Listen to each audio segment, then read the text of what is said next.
Salams from the People's Dispatch Studios in New Delhi. I'm Siddhant Ani and you're watching Daily Debrief, your primer on some of the top international news stories of the day. Today we're talking about important elections in Venezuela. We're talking about the opposition or the resistance to the Coastal GasLink pipeline in Canada. And we're talking about India's record IPO and what happened thereafter. First up, Venezuela's National Electoral Council announced that the ruling United Socialist Party of Venezuela have won 20 of the 23 governorships in regional and local elections that were held on Sunday. These elections were particularly important as the opposition took part after discussions with the current government. My colleague Zoe has more details. On Sunday, November 21st, the Venezuelan people participated in the super elections, which were an electoral process to elect local city council members, mayors, and governors. This electoral process was qualified by Venezuelan officials as a success in the sense that there was over 41% participation of the voting of the electorate in the country, a 10% increase from last year.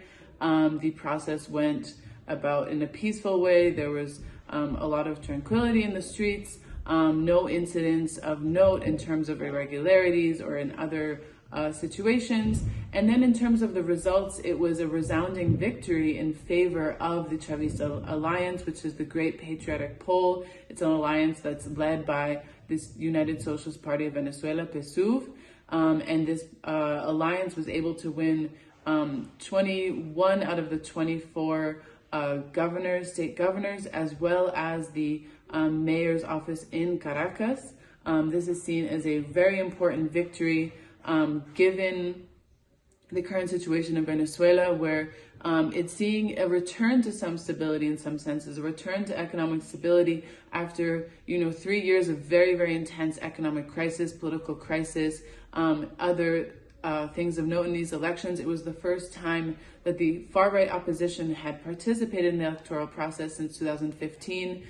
Similarly, of note, this electoral process was observed by hundreds of international observers from the European Union, from the Carter Center. There were also from other regional bodies in Latin America that had signed treaties and agreements with Venezuela's National Electoral Council to observe these elections in a technical way and to make sure that everything was happening was up to standards. And by and large, all of these bodies had evaluated that, yes, indeed, the electoral process, which took place on the 21st, was completely, up to these standards which they had set. And in that sense, people are, celebrating this victory, that there's once again the return to normality, that the Chavista forces once again showed that they are the true way forward in terms of bringing Venezuela to a situation of economic stability and to prosperity for most of the people, for the majorities and for the masses in Venezuela. Nicolas Maduro gave a press conference following the release of the results by the Electoral Council and said that this was a great triumph and a great victory, and it's a product of all of the work of bringing the truth to all of the communities. So this was an important result that happened yesterday, and with the participation of the opposition, one can hope that the dialogue process in Mexico will resume, and that with this, validation of Venezuela's democracy, that, for example, some of the economic sanctions which have been imposed on Venezuela from both the United States and the European Union, using the excuse of illegitimate elections, of violation of the democracy, can be lifted. This is a great hope and desire of all of Venezuelans from all political tendencies, both opposition parties and parties that are allied with the government, with the United Socialist Party of Venezuela, have all expressed that the most important thing to better the quality of life for all of Venezuela is to lift the unilateral coercive measures imposed by these countries for Venezuela to be able to economically develop, to be able to reactivate the social programs which support millions and millions of Venezuelans. They're also, having an important moment in terms of their combat to the COVID-19 pandemic. They have at this point been able to vaccinate a large part of their population through vaccine donations from China, through agreements with Cuba, and through other partnerships that they have reached, of course, with Russia and the Sputnik vaccine.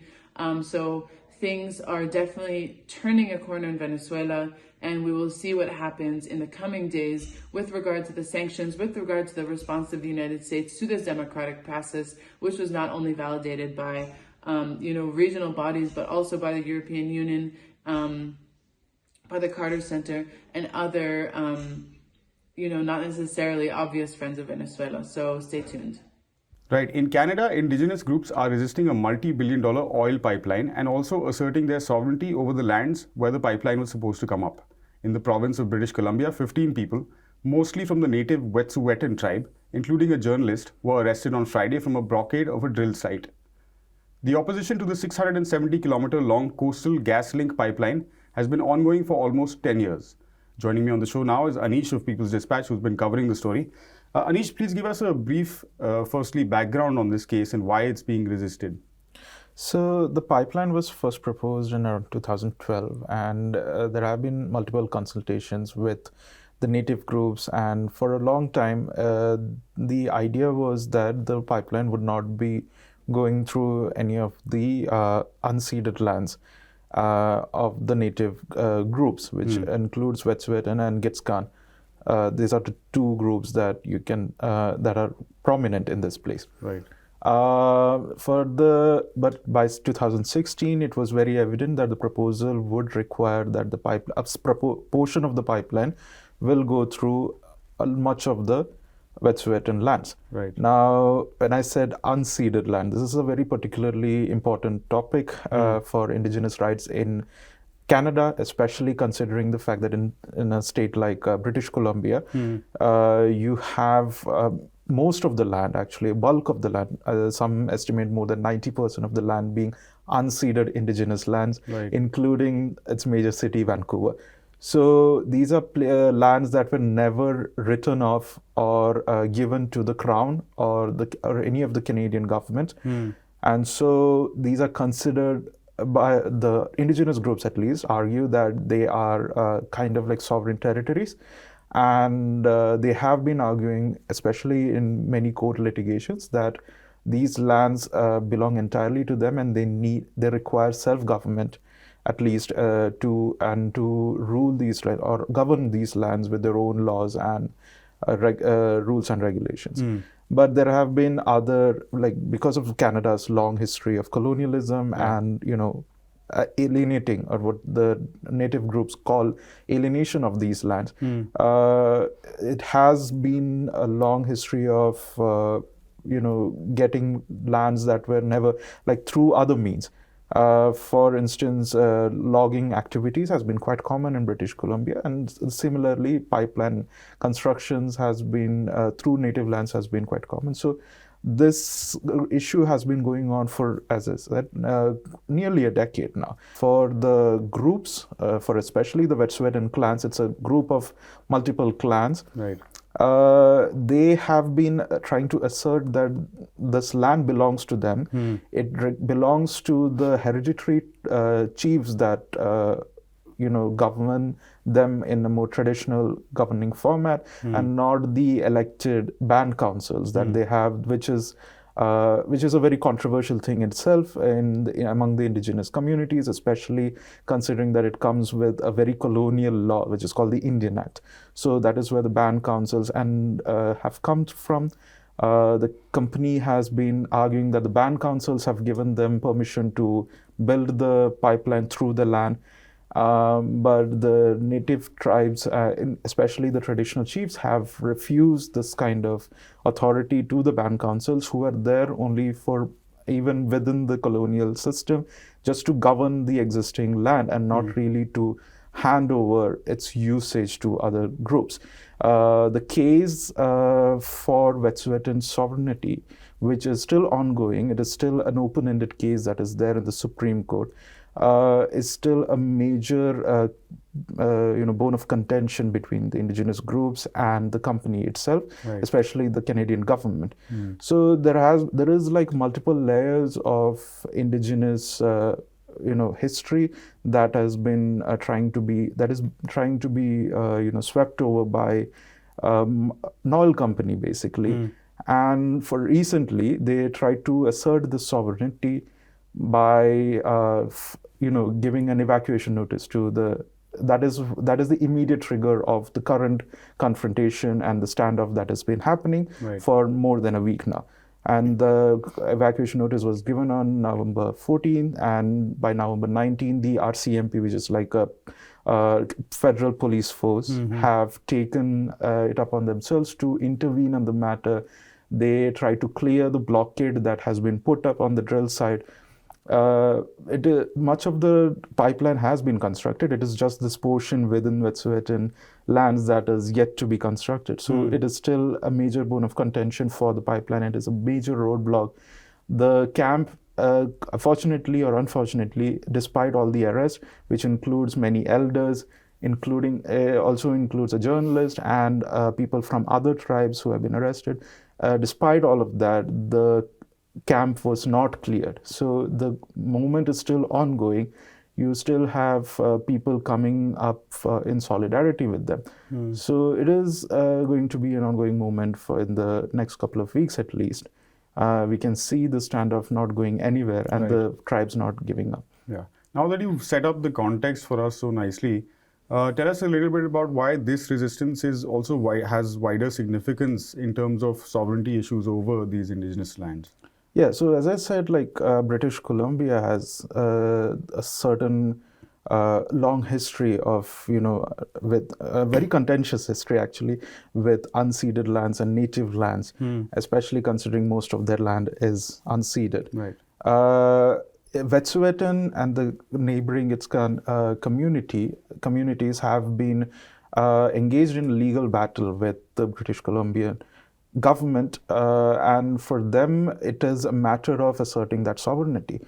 Both in this case, they have been leading the battle for a very long time. The 1997 Supreme Court judgment on this matter has left an open-ended kind of judgment, which concedes the fact that a previous British Columbian Supreme Court judgment on the matter, where they gave the government the right to, use the land with consultations, was filled with a lot of errors and issues, and so it voided a previous judgment that gave them automatic rights to use that land through various native organizations. But so now it is kind of like open-ended situation, and Wet'suwet'en's issue will be kind of like the hallmark of it. If at some point it is decided that they have an unalienable right to that land, which cannot be extinguished by a provincial government, it can open up a whole lot of other issues that are still going on, especially with other smaller tribes. We have to imagine that this is thousands of square kilometers of land. This is not a small piece of land. And it is important for many of the native communities there. They depend on that land even now for a large part of them. Many of them have kind of integrated into the mainstream society, but a large part of them still depend on these lands for their survival, for their shelter, and for even headwaters. Like it's not just the native communities, it's also other settler groups and communities and families who depend on these headwaters. So it's a matter that also brings up, the very contentious issue that environmentalist movements have often overlooked for decades, right? Which is to look at land as also a matter of rights and also a matter of colonialism. And for this struggle in its essence brings that out in Canada. Of course, we'll be keeping an eye on those. This is a developing story after all. News from India now, where payments startup Paytm's market capitalization has dropped by almost 40% over 2 days of trading after a record $2.2 billion initial public offering. I spoke earlier to Anindya Chakravarti, our resident decoder of market mumbo jumbo, to break down what's going on. Well, Siddhant, if you look at the Paytm IPO, actually, then it is, as markets close on Monday, essentially it's down 36% from the price at which people would have bought it. Now, there are two reasons why this is happening. Partly because Paytm's IPO was overhyped, right? And what is Paytm's business at the end of the day? It's essentially you put your money in a wallet in Paytm. It's like instead of carrying a wallet, you have it in a digital format, and merchants accept that money, right? And it gets deducted from that wallet. There's another thing that you can do, which is you can link your UPI ID, which is essentially a government system where you don't pay any transaction cost at all. The government bears that cost of transaction, and Paytm provides you a platform to use UPI. Right. Now, increasingly Paytm's business is becoming this UPI business, because why would I put my money in a wallet when I can just get it out of my bank directly? Because let's say I have to put 10,000 rupees say in the wallet, right? Effectively, I'm losing interest on that, right? Because I put it at the beginning of the month. If it is in my bank, I'm earning interest on it. So if real-time transactions can be done directly taking money out of my bank, and Paytm provides a platform where, frankly, it might have revenue, but virtually no earnings, as in no profit. So the markets don't really believe that Paytm has a very good earnings model, that it can actually ever make profit, because the entire business of wallet is dead ever since UPI has come. And unless Paytm gets banking kind of a license, a payments bank license, it really is not going to make much money. And there is fear that, given that the majority shareholding in Paytm is actually by Chinese or Hong Kong based companies, there is a chance that the Indian government will not allow Paytm to have a finance banking license. And if that happens, then essentially Paytm has virtually no way to make money. But the question, Siddhant, here is, what about Zomato? I don't know, do you order food from Zomato ever? Zomato, Swiggy? Yeah, once in a while. Yeah. So it's obviously, it's cheaper than what the restaurants give it to you at, right? It's actually cheaper to buy something on Zomato than go and buy it as a takeaway from a restaurant. Why? Because Zomato is giving you a discount. Zomato is bearing that cost. Zomato is essentially subsidizing you. Now, essentially, these are all what one would call cash burning models to collect, to get consumers hooked to it, right? Why did Zomato almost double, give such great return? All right. Why Paytm? So there could also be a fact that Paytm is also facing a concerted effort to bring it down, right? And I don't know, there's no evidence. I can't say that there's any evidence for that, but there are rumors that this might also be happening to kind of bring Paytm's valuations down. But as everyone has said, that these particular companies, which are startups, which have no profits right now, they don't make any profit right now. They're all based on future earnings they might have, and their valuation in the market, their market cap is bigger than established companies like Tata Steel, which have significant amount of profit, right? Right. So this is all a bet on the future, and when you bet on the future, and one of those companies get the wrong end of the stick, then they will keep going down, because there's no real earnings model available in this.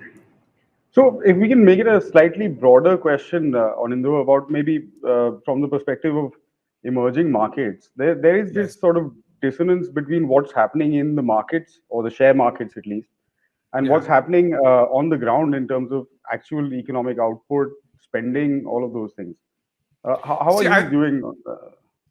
Sorry, I cut you. No, that's fine. Butted in there, Siddhant. This is the problem of long distance, I guess. The point is, essentially, we make a mistake when we think that the markets track economic growth. They don't. They track profit growth. Right? Because what do you pay for when you buy a stock? You're paying for a business, right? You're paying for profits. So if profits grow, even when the economy shrinks, the markets should go up logically, isn't it? Because essentially they are betting on future profits. Let me tell you that corporate India has had record profits in the year that the Indian economy has shrunk. So there is nothing irrational about the markets going up. There are two things that drive markets, which one is the profit being made by the listed companies, the companies that are in the stock markets, and they have made record profit. So there's no reason to say that the markets are not rewarding them. They are. And the second is what we call liquidity. how much money, how much cash is sloshing around in the system. And there's Right. so much cash because, after COVID, what happened? Central banks across the world, they simply pumped cash and money into the system. And it's sloshing around. And that money doesn't go to the poor. It doesn't go to the lower middle classes. It doesn't go to the working class. It goes to the rich. And the rich quite often do not really need it. Right? What do they do with that money? When it moves through the system to them, right? Where will they put it? They put it in the stock markets. Right? Right. So additional savings in the hand of the affluent goes into the stock markets. And if there's more money going into the markets without as much what is called paper, as in securities, right? If, let's say, for the sake of an example, a simplified example, if there are a total number of 1,000 shares in the market and there are $1,000 available to people to invest it, on an average, each share would be worth $1. But if that goes up to $1,500 available for the same 1,000 shares, then obviously it will be $1.50 per share, right? So sometimes without any change in earnings or the business outlook of a company, it might just go up because there's a lot of money. And that is what is now we're seeing in the emerging markets. You see, across the world, monetary policy of central banks it looks like it's going to tighten. Right? Right. There is trouble in China, which is causing fear in the emerging markets. So emerging markets have what in stock market parlance is called corrected. Right. They like to give a positive spin to even when the markets are crashing. They call it markets are corrected. Correction. So markets are correcting in the emerging markets for various reasons. Money is flowing out. Foreign institutional investors, what we call FII or portfolio capital, which chases stocks and financial assets, they are taking money out and moving back into the developed world, and that is why emerging markets are tanking quite a bit. India has a significant support from domestic institutions and from retail investors and from domestic investment. Increasingly in the last 2-3 years, that has happened. Earlier, if foreign investors took out money, then the markets would just crash. That doesn't happen anymore. There's a significant amount of domestic buying that takes place as well. All right. Thanks very much for that, Anand, and I hope to see you on the show in studio one of these days very soon. Sure, Siddharth. All right, that's all we have on the show today. You've been watching Daily Debrief. This is People's Dispatch. For more on all of these stories, you can visit our website, peoplesdispatch.org, and follow us on all the usual social media platforms. We'll be back same time, same place tomorrow. Until then, stay safe. Goodbye.